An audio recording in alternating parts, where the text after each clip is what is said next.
ইস্টবেঙ্গলের এএফসি ম্যাচের আগে বড় আপডেট। নাচো কি এএফসি চ্যাম্পিয়ন্স 2 এর গুরুত্বপূর্ণ ম্যাচে আল আরাবি এফসির বিরুদ্ধে কি খেলবে? সব কিছু আপডেট পেতে স্কিপ না করে পুরো ভিডিওটি দেখো। Hi everyone, welcome to unique football update. তো তোমরা সবাই আমার ভিডিও দেখছো কিন্তু সাবস্ক্রাইব করছো না। তোমরা সবাই লাইক করো, শেয়ার করো এবং চ্যানেলটিকে সাবস্ক্রাইব করো। তোমরা সাপোর্ট করলে আমি মোটিভেট হব, আরও ভালো ভালো ভিডিও বানানোর চেষ্টা করব। তো বন্ধুরা, শুরু করা যাক। এএফসি চ্যাম্পিয়ন্স লিগ 2 এর গুরুত্বপূর্ণ ম্যাচের আগে ইস্টবেঙ্গল নিজের শিবিরে এখনও শেষ মুহূর্তে প্রস্তুতির তুঙ্গে। আগামীকাল 12ই আগস্ট যুব ভারতী ক্রীড়াঙ্গনে শক্তিশালী দল কুয়েতের আল আরাবি এফসির বিরুদ্ধে নামবে অ্যান্টোনিও লোপেজ হাবাসের ইস্টবেঙ্গল। এই ম্যাচ জিততে পারলে ইস্টবেঙ্গল এএফসি চ্যাম্পিয়ন্স লিগ 2 এর গ্রুপ স্টেজে জায়গা করে নেওয়ার বড় সুযোগ পাবে। কিন্তু ম্যাচের আগে সবচেয়ে বড় প্রশ্ন, দলের নতুন স্প্যানিশ ডিফেন্ডার নাচো মোনাসালভে কি খেলতে পারবে? নাচোকে ইস্টবেঙ্গল এই মরশুমে ডিফেন্সিভ শক্তিশালী করার জন্য নিয়ে এসেছে। তিনি আগে অ্যাটলেটিকো মাদ্রিদের হয়ে লা লিগাতেও খেলেছেন, কিন্তু আল আরাবি ম্যাচের আগে তার ফিটনেস নিয়ে চিন্তায় খবর সামনে এসেছে।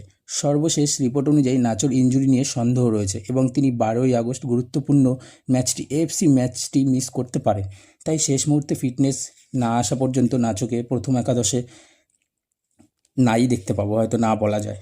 আর এখানেই তৈরি হয়েছে বড় সমস্যা, কারণ নাচো না খেললে ইস্টবেঙ্গলের ডিফেন্সে ইন্ডিয়ান কম্বিনেশনের উপর নির্ভর হতে পারে। বর্তমান রিপোর্ট অনুযায়ী আনোয়ার আলী এবং সন্দীপ নন্দীকে সেন্টার ব্যাক হিসাবে খেলার সম্ভাবনা রয়েছে। সন্দীপ নন্দী নতুন করে ডিফেন্সিভ ভূমিকা নিচ্ছেন এবং হাবাস তাকে এর আগেও ইন্টারকাশিতে কোচিংয়ে খেলিয়েছেন। ডান দিকে বরিস সিং এর ফিটনেসে গুরুত্বপূর্ণ। রিপোর্ট অনুযায়ী ইনজুরি থেকে ফিরে তিনি আল আরাবি ম্যাচের জন্য অ্যাভেলেবেল হতে পারেন। এবার আসি ইস্টবেঙ্গলের ট্রেনিংয়ের প্রিপারেশনের কথায়। হাবাসের মূল লক্ষ্য এমন ডিফেন্সিভ কম্প্যাক্ট রাখা এবং আল আরাবি আক্রমণ সামলানোর পাশাপাশি দ্রুত ট্রানজিশন থেকে সুযোগ তৈরি করা। ম্যাচের প্রিভিউতেও ইস্টবেঙ্গলের জন্য অ্যাটাক ও ক্লিনিক্যাল হওয়াকে গুরুত্বপূর্ণ বলে মনে করছে, অর্থাৎ শেষ মুহূর্তে প্র্যাকটিস ও ট্যাকটিক্যাল স্টেপে ডিফেন্সে অর্গানাইজেশন এবং অ্যাটাকিং ট্রানজিশনের বিষয়গুলি অত্যন্ত গুরুত্বপূর্ণ হতে চলেছে।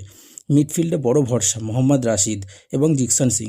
রাশিদের ডিফেন্সিভ ওয়ার্ক, ট্র্যাকেলিং ও বল পজিশন ইস্টবেঙ্গলের জন্য গুরুত্বপূর্ণ হবে এবং অন্যদিকে জ্যাকসনের মিডফিল্ডের কন্ট্রোল এবং ট্রানজিশন হাবাসের সিস্টেমে খুব গুরুত্বপূর্ণ হতে পারে। আর অ্যাটাকে নজরে থাকবে দানি রামিরেজের দিকে। ডুরান্ড কাপে সাউথ ইউনাইটেডের বিরুদ্ধে গোল করে নিজের কোয়ালিটি দেখিয়েছেন দানি রামিরেজ। আল আরাবির বিরুদ্ধে তার ক্রিয়েটিভিটি ইস্টবেঙ্গলের বড় অস্ত্র হতে পারে। সঙ্গে বিপিন সিং এবং পেস এবং রোহিত দানুর ডিরেক্ট অ্যাটাকিং ফুটবল আল আরাবি ডিফেন্সিভের জন্য সমস্যা তৈরি করতে পারে। সামনে এডমুন্ড লালেন্ডিকাকে ব্যবহার করার সম্ভাবনা রয়েছে, কিন্তু প্রতিপক্ষকে হালকাভাবে দেখার সুযোগ নেই। কুয়েতের অন্যতম ঐতিহ্যবাহী ক্লাব আল আরাবির ডোমেস্টিক এবং কন্টিনেন্টাল ফুটবল ও ডোমেস্টিকে অভিজ্ঞতা রয়েছে। তাই ইস্টবেঙ্গলের জন্য আগামীকাল ম্যাচটা নিঃসন্দেহে বড় পরীক্ষা। একদিকে ঘরের মাঠে হাজার হাজার সমর্থকদের সমর্থন, অন্যদিকে এএফসির বড় মঞ্চে গ্রুপ স্টেজে যাওয়ার সুযোগ, আর তার মাঝেই নাচোর ফিটনেস নিয়ে বড় প্রশ্ন। তো এবার বলি ইস্টবেঙ্গলের সম্ভাব্য একাদশ। গোলকিপার হতে পারেন প্রভু শুভম গিল, ডিফেন্সে জয় গুপ্তা, সন্দীপ নন্দী, আনোয়ার আলী এবং বরিস সিং।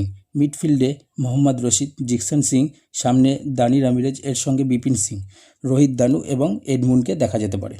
নাচো খেলবেন কি না? ইন্ডিয়ান ডিফেন্সিভ কি আল আরাবি এসিকে আটকাতে পারবে? দানি রামিরেজ কি ম্যাচের ডিফারেন্স তৈরি করতে পারবেন? আর সবচেয়ে বড় প্রশ্ন, ইস্টবেঙ্গল কি এফসি চ্যাম্পিয়ন্স লিগ 2 এর গ্রুপ স্টেজে পৌঁছাতে পারবে? তোমাদের কি মনে হয়? তোমাদের প্রেডিকশন কমেন্ট করে জানিও। ভিডিওটি ভালো লাগলে লাইক করো, শেয়ার করো, আর এরকম লেটেস্ট ফুটবলের আপডেট পেতে চ্যানেলটিকে সাবস্ক্রাইব করে পাশের বেল আইকনটিকে প্রেস করে দাও। দেখা হচ্ছে পরের ভিডিওতে। সুস্থ থেকো, ভালো থেকো বন্ধুরা।